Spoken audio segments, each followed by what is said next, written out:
Quand les personnes que vous croyez les plus proches vous abandonnent soudainement, que faire quand votre propre moelle osseuse vous dit qu'il y a des limites à votre loyauté? Une minute plus tôt, le magnate de la musique était visiblement paniqué au cœur de la salle d'audience lorsque Jessie et Delilah Combs, les filles jumelles de Diddy, ont refusé de témoigner pour sa défense. La position inédite des jumelles a surpris tout le monde. Tout le monde était aux aguets de l'avocat de la défense jusqu'à ce qu'il annonce le retrait de ses témoins. Tout le monde haleta, et le juge ne fit pas exception. Diddy ne ressentit qu'une soudaine contraction de la poitrine et une respiration faible et rapide, réalisant que ses propres filles l'avaient laissé sans défense. Il n'y eut aucune annonce, aucune déclaration préparée. Juste Diddy. Quelque chose avait changé pour Diddy, qui était resté calme tout au long du procès jusqu'à ce moment-là. Peut-être était-ce dû au fait que les jumeaux prenaient place au fond de la salle d'audience plutôt qu'à la table de la défense. Peut-être était-ce lorsqu'il avait compris que même la loyauté envers sa famille avait des limites et qu'il les avait dépassées. Peut-être était-ce la prise de conscience que l'image méticuleusement façonnée d'un parent attentionné avait volé en éclats. Diddy en avait assez de jouer la comédie, quoi qu'il en soit. Il était assis là non pas en homme célèbre, mais en parent dont les filles avaient fait le bon choix. La salle d'audience n'était pas préparée à la réponse de Diddy lorsque l'avocat de la défense a révélé que sa liste de témoins devrait être ajustée en raison d'imprévus familiaux. Car ce moment révélait la désintégration des liens familiaux, le caractère accablant des preuves et l'isolement subséquent de l'homme après avoir été accueilli par des disciples dévoués, ce qui était plus que choquant. Ce récit a servi d'avertissement. Pour rester au courant des dernières nouvelles et d'une couverture approfondie d'affaires marquantes comme celle-ci, abonnez-vous à notre chaîne et cliquez sur « J'aime » si vous appréciez ce récit. L'une des trahisons les plus intimes de l'histoire du droit vient de se produire ici même, devant ce tribunal fédéral. Les journalistes sont impatients de comprendre ce qui s'est passé à l'intérieur, et le stress est palpable. Le premier jour du procès a commencé comme tous les autres. En prévision de la présentation des témoins de moralité de Diddy, la défense a fait taire la salle. La presse s'est penchée à ses places assignées, et les avocats ont murmuré leurs plans. L'atmosphère a cependant changé lorsque l'avocat Marcus Bennett, l'air tendu, s'est dirigé vers le banc. On a entendu le bruit d'une épingle tomber. Certains considéraient qu'il s'agissait d'une simple question de procédure. D'autres anticipaient le blocage habituel. Mais tout le monde a compris que quelque chose avait changé lorsque Diddy s'est brusquement levé de sa chaise et a jeté un coup d'œil au fond de la salle d'audience, où ses filles étaient assises. Alors que le juge haussait un sourcil, l'indifférence assurée de Diddy s'effondra, et il parut aussi impuissant qu'un homme dont la vie lui échappait. Les jointures blanchies, Diddy agrippa le bord de la table. Ne regardez personne en face. Les avocats parcouraient avec anxiété leur liste de témoins, mais il ne leur accorda aucun regard. Votre honneur, nous devons aborder la question de notre liste de témoins avec la cour. Bennett sursauta, la voix inhabituellement timide. Bennett retourna à la table de la défense après une brève discussion en marge, qui se termina par un hochement de tête solennel du juge. Tout changea ensuite au cours du procès. Pourquoi? Parce que rien de ce qui se passa n'était censé s'inscrire dans une stratégie impliquant la loi. Ce n'était pas un choix stratégique. Des années de lutte intérieure ont abouti à la décision morale finale d'une fille. D'un ton mesuré, Bennett s'est adressé au juge. Votre honneur, la défense doit modifier la liste de ses témoins. Jessie et Delilah Combs ne comparaîtront pas comme prévu initialement. Tous les spectateurs dans la salle d'audience ont regardé les jumeaux de 17 ans assis au dernier rang pendant que Bennett parlait. Ils étaient assis là, sérieux mais déterminés. Au lieu de regarder leur père, ils fixaient le vide. Les fans et les passants intéressés se rassemblaient devant le tribunal, ignorant que c'était la famille de Diddy, et non l'accusation, qui avait porté le coup le plus dévastateur à sa défense.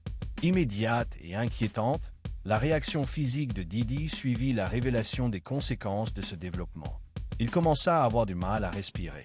Comme s'il s'étouffait, il serra sa cravate. La façade soigneusement construite du magnate de la musique, sûre de lui, s'est finalement effondrée lors du procès. Il faut connaître la réputation de père de famille de Diddy pour saisir l'importance du choix des jumeaux. Sean Diddy Combs a longtemps prétendu être un père aimant pour 6 enfants issus de relations diverses. Fêtes d'anniversaire coûteuses, remises de diplômes et vacances en famille sur des yachts de luxe étaient monnaie courante sur ses réseaux sociaux. Ces aperçus soigneusement sélectionnés de la vie privée de Diddy incluaient souvent ses filles jumelles, Jessie et Delilah, nées en 2006 du mannequin Kim Porter et de Diddy. Didi se présentait souvent comme le père aimant, prenant la relève de leur mère après le décès prématuré de Porter en 2018. Il a annoncé aux journalistes « Je suis désormais père à temps plein. C'est un rôle que j'assume pleinement, une promesse que j'ai faite à Kim. » Soucieux d'adoucir sa réputation de génie des affaires, Didi a fait de cette image de parent attentionné un élément essentiel de son image publique ces dernières années. Les tapis rouges, les publications Instagram et les photos de famille orchestrées avec lui et les jumeaux ont fait couler beaucoup d'encre. Lorsque les problèmes juridiques de Didi ont commencé à s'accumuler, sa défense semblait simple. Présentez-le comme un père de famille dont les enfants avaient témoigné de sa valeur. Les jumeaux figuraient parmi les nombreux témoins de moralité que la défense comptait présenter, selon les archives judiciaires. L'accusation espérait qu'en témoignant contre Didi, ces célébrités contribueraient à donner un visage à l'homme d'affaires froid et sans cœur qu'ils avaient dépeint. Son rôle de père attentionné, la perte qu'il avait subie lors du décès de leur mère, sa participation à des activités extrascolaires et son rôle de mentor pour eux seraient autant d'éléments évoqués. Cependant, quelque chose a changé au fil du procès et de l'arrivée de nouvelles preuves. Selon certains proches du dossier, la relation entre Didi et ses filles est devenue de plus en plus tendue. À 17 ans, alors que leurs identités et leurs idéaux se dessinaient, les jumelles ont commencé à soulever des questions difficiles concernant les accusations. Ces personnes ont affirmé que la goutte d'eau qui a fait déborder le vase a été un témoignage préjudiciable et contradictoire de Didi envers ses enfants. Les jumeaux, qui avaient assisté au procès à plusieurs reprises, étaient présents pour témoigner. Ils ont quitté la salle d'audience visiblement effrayés, selon les témoins. Enfants, ils ont intériorisé certains récits concernant leur père. Comme l'a confié à la presse un proche, entendre ces récits contestés par des preuves a été pour eux un véritable choc.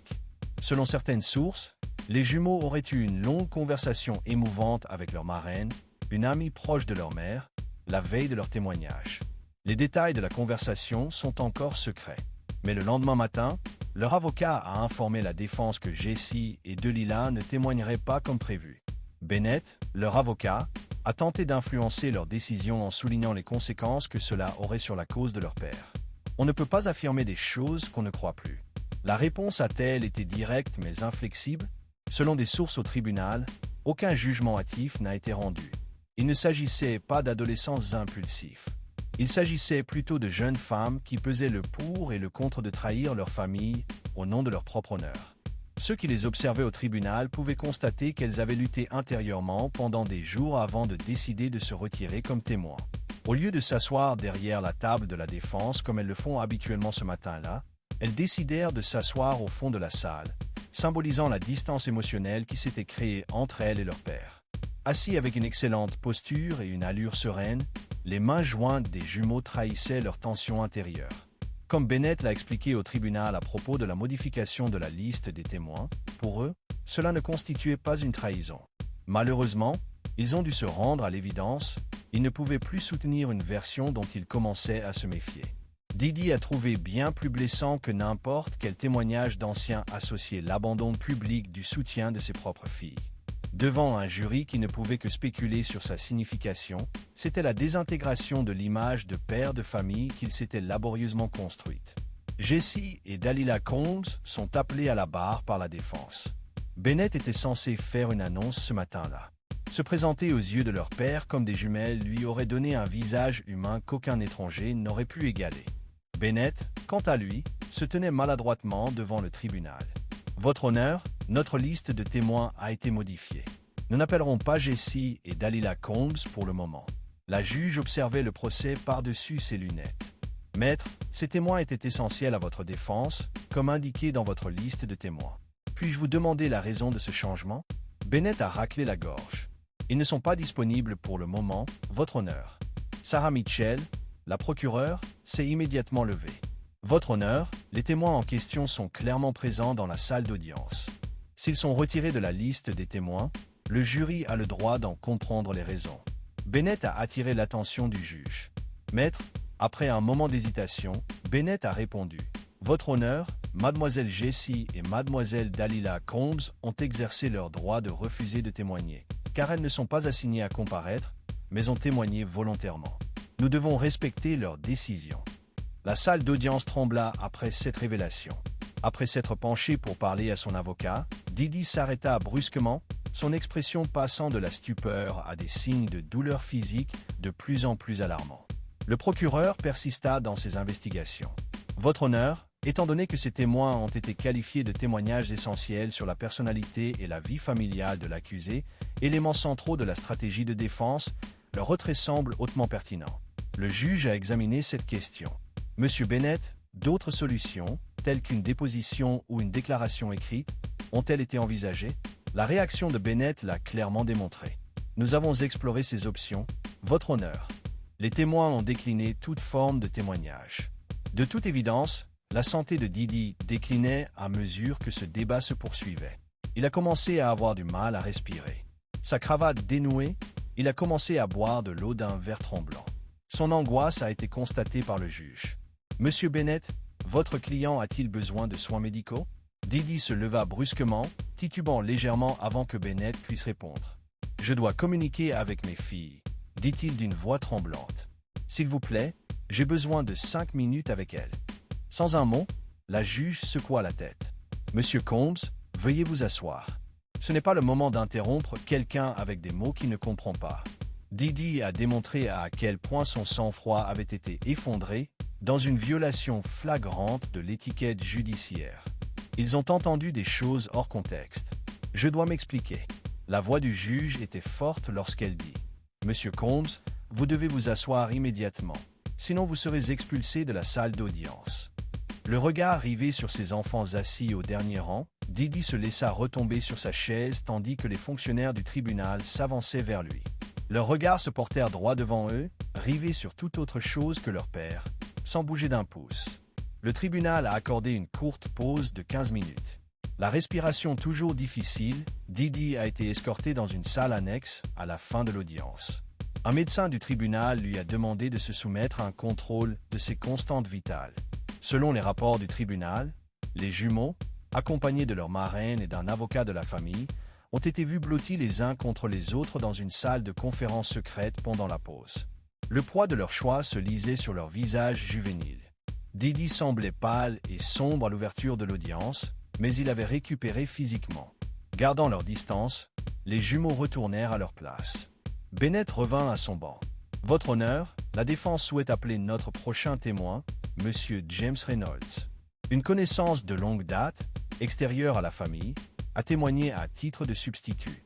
Malheureusement, il était trop tard. L'absence des filles de Didi, censées témoigner en sa faveur, a envoyé un message fort au jury. Plusieurs spectateurs remarquèrent que le magnate de la musique ne semblait guère prêter attention à Reynolds lorsqu'il témoigna sur les actions philanthropiques et les prouesses financières de Didi.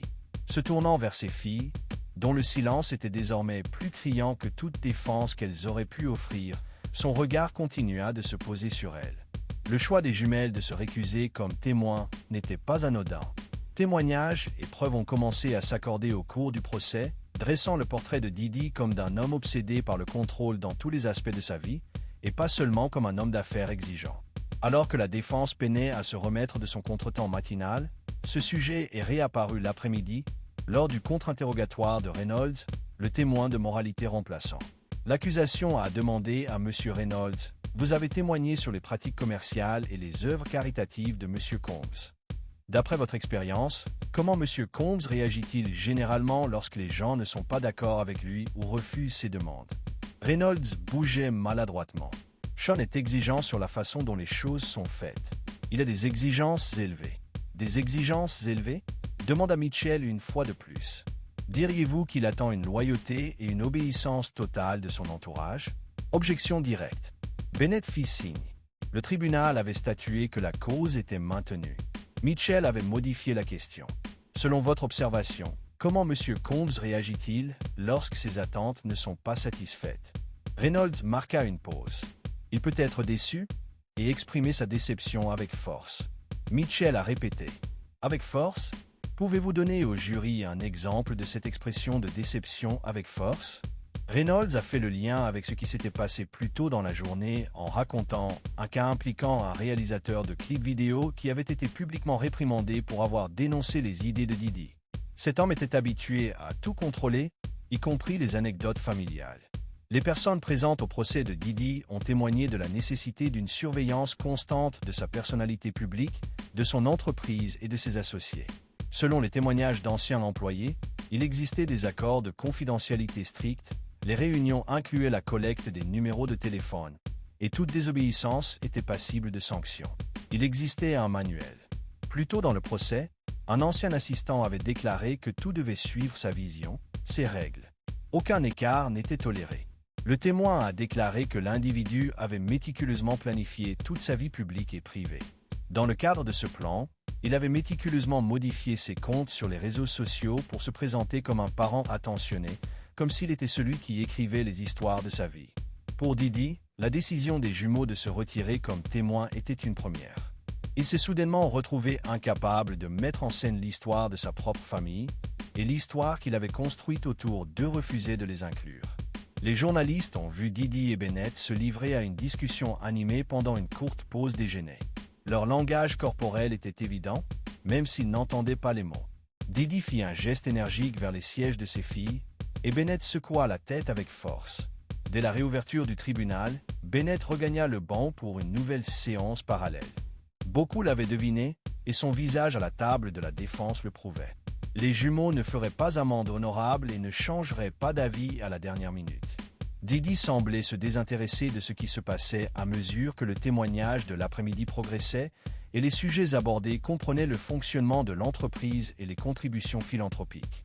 Sa concentration et sa méticulosité, qui avaient bâti son empire, faisaient cruellement défaut.